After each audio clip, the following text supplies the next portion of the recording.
She was slicing onions when I spoke. She didn't glance up, didn't hesitate, just kept cutting, the steady rhythm of the knife tapping against a wooden board. But her hands quivered, barely noticeable, and when she finally spoke, her voice cracked, betraying her calm. "What are you talking about?" I crossed my arms, leaning against the counter, steady and cold. "We need to settle the divorce by Friday. I figured you want everything finalized before your romantic weekend with him." The blade stopped mid-slice. The tension in the air grew thick as her breath hitched. Silence roared louder than any words. We first crossed paths in college. She was wild and free, all sun and color, while I was quiet, steady like a winter storm. She used to tell me I was her anchor. I believed her. After graduation, I juggled multiple jobs to clear our debts, while she pursued her passion for photography. I paid for her first camera, her exhibits, her dreams. My only request was honesty. She used to tease me for being so calm, say it made me unbreakable. I suppose that made me the perfect fool. There was no dramatic discovery, no unfamiliar scent on her clothes, no hotel receipts, no late-night calls accidentally answered. It started small. Her phone always flipped face down, showers that took longer, subtle grins at private messages she never shared. Then came the unfamiliar cologne lingering faintly. She grew distant in bed. The warmth we once shared was replaced by a chill. Her laughter no longer belonged to me. It was clear someone else was occupying the space I once held. But instead of confrontation, I waited. I watched. My silence became my sharpest weapon. One day, she left her laptop open. She had forgotten to log out. I scrolled through messages that cut deeper than any knife ever could. He called her baby.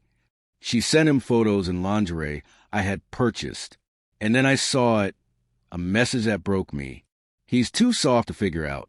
Poor thing. That night, I lay beside her, whispered a soft goodnight, and decided I wouldn't rage. I wouldn't break. I would not hand her the satisfaction of my collapse. Instead, I would dismantle everything she built, piece by piece, brick by brick, with the same composure she mistook for weakness. First came the legal preparations. A lawyer. Not one found through a random search, but a professional with teeth, recommended by a friend. Turns out being the sole provider in a marriage has its legal advantages. Almost everything was in my name.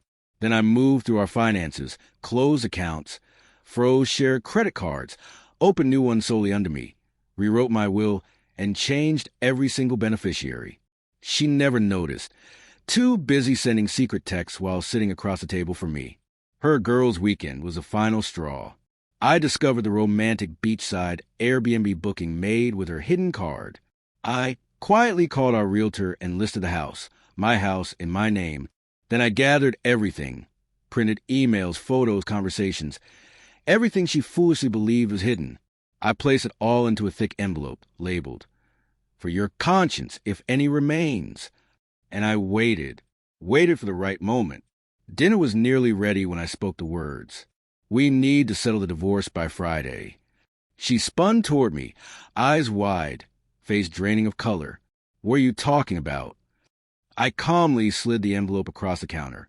She stared at it like it might detonate. "You might want to start packing.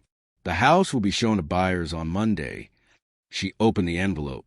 With every page she flipped through, I watched her fall apart, waves of shock, guilt, and panic crashing over her. "I can explain," she stammered. "There's nothing left for you to explain. I've already seen enough, from both of you." Her legs buckled, and she collapsed onto the kitchen stool. Her voice broke. "It didn't mean anything." "Good. Then losing it shouldn't mean much either." That night, she wept on the floor, repeating apologies like prayers. She said she was confused, that it was all a mistake, that she chose me, but I had seen who she really chose when she thought I wasn't watching. I granted her what she wanted, freedom, and I claimed what mattered, control. She expected rage. Instead, I calmly dismantled her world while she mistook my silence for surrender. The house sold quickly. My name now sits alone on the deed to a new condo high above the city. No shadows lurking in corners, no lies whispered in the dark. Sometimes I replay that moment, not out of cruelty, but to remind myself of what justice feels like. She stole my trust, so I stripped away her comfort.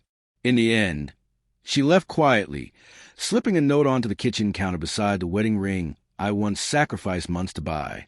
I never read the note. That version of me, the trusting fool, no longer exists. Now, her calls come from block numbers. I never answer. The silence speaks for me. She once called me passive. Now she knows I was simply patient.